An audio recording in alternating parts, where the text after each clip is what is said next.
I want to bring back in Congressman Meadows. Congressman, when you see this out there, these are people of Minnesota that are police officers. They're attacking people that are their own neighbors and friends and loved ones.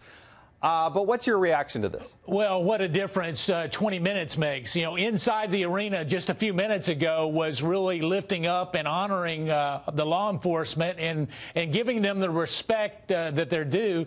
And yet outside a few minutes later, you have it appears to be just hostility towards law enforcement and really an unruly crowd.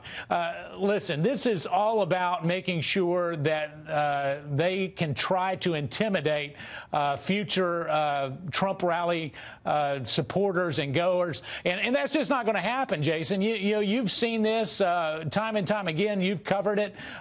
We need to make sure that we respect our law enforcement and those that are seeking to keep people safe. You know, freedom of expression does not mean that you can turn to violence to accommodate your cause. No, and this is, I think, going to be a major theme in the election. Donald Trump has taken a position that's very pro-law enforcement. Certainly, as you look at ICE and immigration issues out there, you've seen the Democrats want to abolish ICE. They certainly have been supportive of them.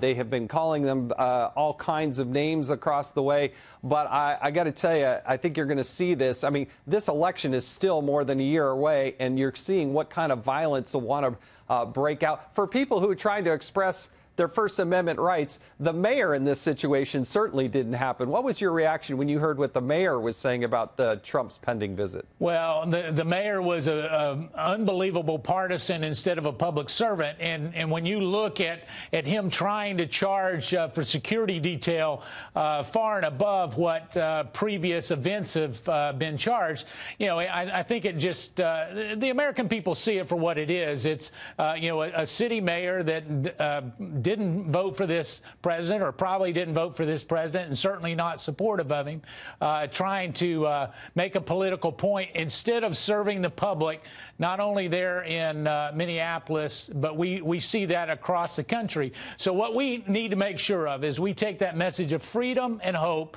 to all Americans from coast to coast, from Maine to Florida, and from New York to California and in between, and that we show them the difference. You know, the vast majority of America respects law enforcement, appreciates the rule of law, and do not endorse lawlessness. Well, and I think this is going to be one of the issues. I think what they're trying to do is suppress people from coming out. They're trying to embarrass people, make them feel shameful for coming out and supporting Trump in numbers. But I got to tell you, the people that I know in the Midwest and across this country aren't going to be shut down by a bunch of Antifa members and some other hoodlums who would be out there and trying to suppress the basic human right of participating in an election and being able to express themselves.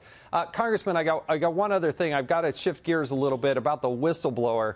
There's a discussion now about whether or not this so-called whistleblower, and I don't know if you can use that term accurately, but as a whistleblower, should this person have to testify in person, or should they do what is being considered, which is allow them to just testify based on written questions?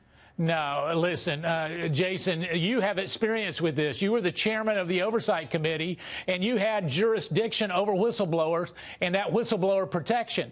The reason why there's a statute is so when they become public that they don't get retaliated against. You know, to have an anonymous ask questions via written correspondence, it's just not what our government is set up to do.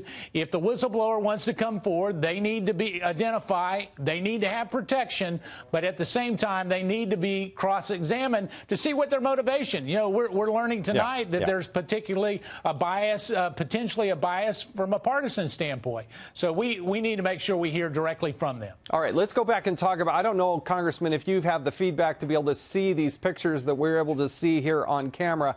But what we haven't seen yet are the Trump supporters coming out of the building. You have the cameras there showing protesters. You see people in masks. People can wear masks if they want. But they don't seem to be, hey, friendly welcome to Minneapolis. Certainly the police don't feel that way. I don't know if you can see what's happening here, but what's your reaction when these pictures come across? Well, listen, it's not the welcome wagon for sure. And as you see that, listen, when we have this kind of activity and this kind of hostile activity, it's really not what our country was founded upon. It was, the freedom to express ourselves. We need to make sure that we do that, but we need to do it in a civil manner. That's not what we're seeing work out on the streets of Minneapolis tonight. Congressman, thank you so much for bearing with us. We appreciate your thoughts.